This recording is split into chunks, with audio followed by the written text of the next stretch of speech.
ഞാൻ എത്ര ഹൃദയം തുറന്ന് പറഞ്ഞിട്ടും നിനക്ക് എന്നെ മനസ്സിലാവുന്നില്ല അല്ലേ?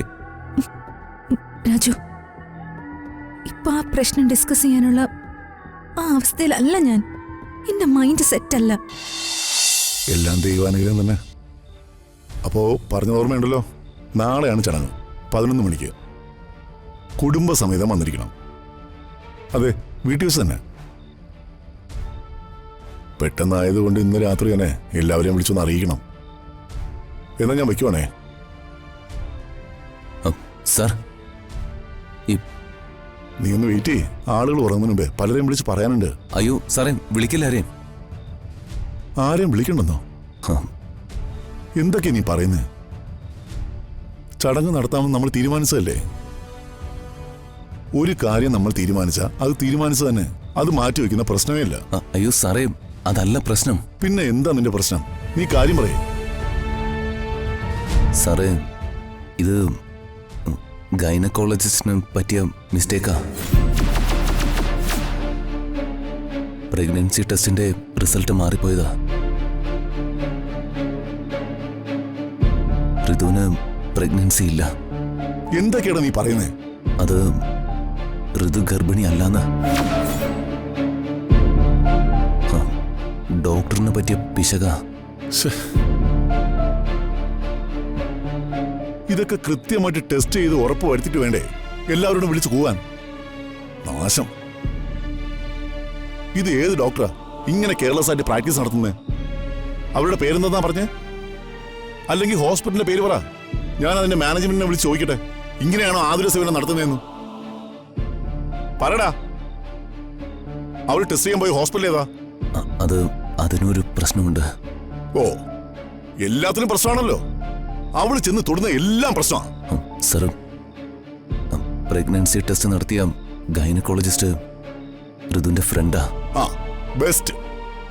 ഫ്രണ്ട് എന്ത് ചെയ്താലും പിന്നെ മിണ്ടാൻ പറ്റില്ലല്ലോ. ഇതിപ്പോ കാള പറ്റുന്ന കേട്ടപ്പോ എല്ലാവരും കൂടെ കയറെടുത്ത പോലെയായി. ഈ ചടങ്ങിന് പലരും ക്ഷണിച്ചും പോയല്ലോ.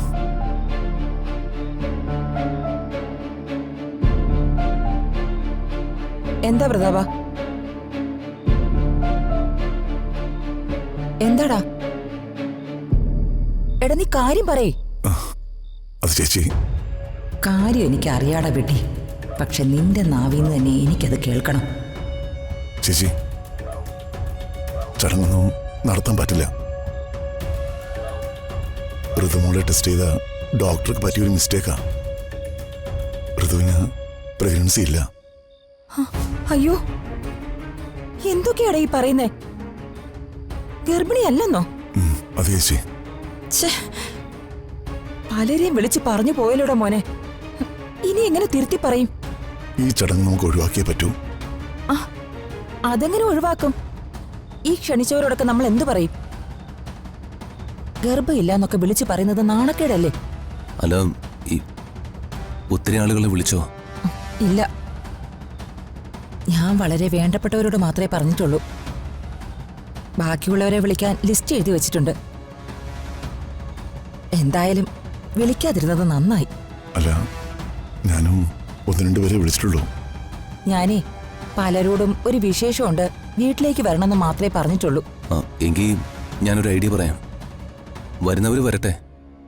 അവരെ സ്വീകരിച്ച് നമുക്ക് ഭക്ഷണം കൊടുത്ത് സന്തോഷത്തോടെ പറഞ്ഞയക്കാം. നീ എന്ത് മണ്ടത്തരായി പറയുന്നേ? ചുമ്മാ വിളിച്ച് ഭക്ഷണം കൊടുക്കാൻ ഭക്ഷണം കഴിക്കാതെ കിടക്കുന്നവരാണോ നമ്മളെ ഗസ്റ്റുകള്? ക്ഷണിച്ചതിനൊരു റീസൺ വേണ്ടേ? വിളിച്ച് ഭക്ഷണം തന്നത് എന്തിനാണെന്ന് അവര് ചോദിച്ചാ എന്ത് മറുപടി പറയും? അതെ, ഞാൻ എന്തെങ്കിലും പറഞ്ഞ അത് ഋതികയോടുള്ള ശത്രുത കൊണ്ടാണെന്ന് എല്ലാരും പറയൂ. വാസ്തവത്തില് എന്തൊക്കെ ഏടാകുടങ്ങളാ ഈ പെണ്ണ് തലേ കയറ്റി വെക്കുന്നേ? അതിന് ഋതു എന്താ തെറ്റ് ചെയ്തു? ഇത് ഡോക്ടർക്ക് പറ്റിയ മിസ്റ്റേക്ക് അല്ലേ? നിങ്ങൾ അക്കാര്യം പറഞ്ഞ് തർക്കിക്കാൻ നിൽക്കാതെ ഇതിനൊരു സൊല്യൂഷൻ കണ്ടെത്ത്. അതിനെന്തെങ്കിലും ഒരു സൊല്യൂഷൻ ഞാൻ ആലോചിച്ച് കണ്ടെത്താം. സാർ സമാധാനത്തോടെ നിൽക്കുക. എന്തെങ്കിലും ചെയ്തേ പറ്റൂ. ഈ നാണക്കേടിൽ നിന്ന് എങ്ങനെയും ഒഴിവാവണം.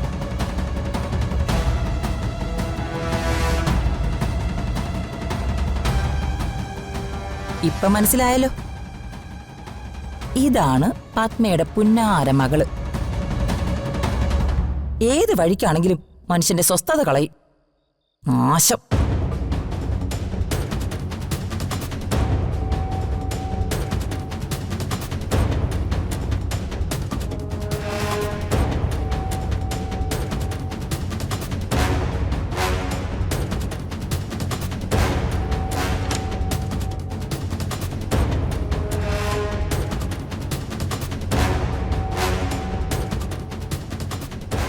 ഋതു, ഇങ്ങനെ ടെൻഷനൊന്നും ആവണ്ട.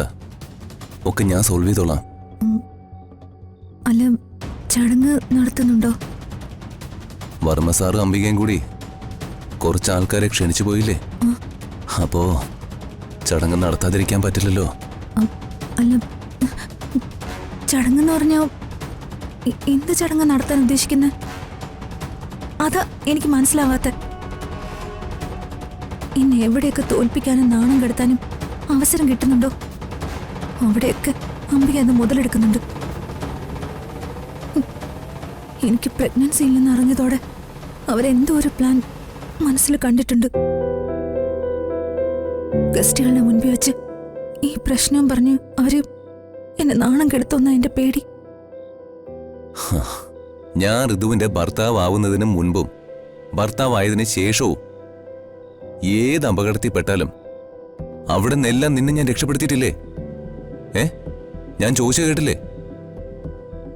ചോദിച്ചതൊക്കെ ഞാൻ കേട്ടു. പിന്നെന്താ മറുപടി പറയാത്ത? ആ രാജൊന്നും അല്ലല്ലോ ഇപ്പോ എന്റെ മുന്നിൽ നിൽക്കുന്ന. ഞാൻ എത്ര ഹൃദയം തുറന്ന് പറഞ്ഞിട്ടും നിനക്ക് എന്നെ മനസ്സിലാവുന്നില്ല അല്ലേ? രാജു, ഇപ്പൊ ആ പ്രശ്നം ഡിസ്കസ് ചെയ്യാനുള്ള ആ അവസ്ഥയിലല്ല ഞാൻ. എന്റെ മൈൻഡ് സെറ്റല്ല. വന്നു ചേർന്ന ഈ നാണക്കേടിൽ നിന്ന് എനിക്ക് രക്ഷപ്പെടാൻ പറ്റുമെന്ന് എനിക്കറിയേണ്ടത്. അംബികയിൽ നിന്ന് എന്നെ രക്ഷപ്പെടുത്തോ? ഈ പിന്നെയും സംശയമാണോ?